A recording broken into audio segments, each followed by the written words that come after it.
Siyenyuka isibalo sezisebenzi ezitheleleka nge-COVID-19 emakhaya agcina asebekhulile eWestern Cape. Zingamashumi amabili izikhungo ezithintekayo esifundazweni. Kushone isisebenzi esisodwa ezinye izisebenzi zitholwe zinaleligciwane esikhungweni iSencit, Resthaven, eStrand. Abantu asebekhulile kanye nalabo abahlala ngokungaphili basengcupheni yokuthola igciwane icorona.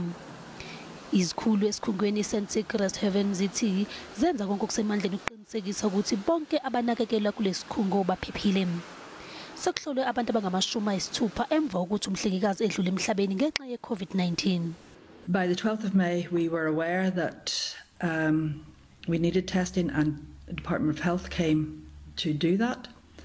The results which came to us told us that 11 of our staff members had tested positive, 21 of our residents. Most of that number were asymptomatic. That means they were showing no signs of illness. That being said, we do need to acknowledge that since that date, 6 deaths have happened.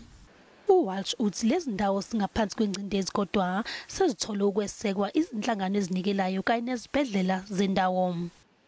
And we pray God that by the end of that we will have come through this with no more deaths, with no more sorrow for families who are concerned.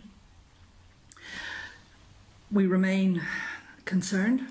Isikhungo iPanorama Palms Retirement eSekapa singezinye izikhungo esezitholakale negciwane icorona.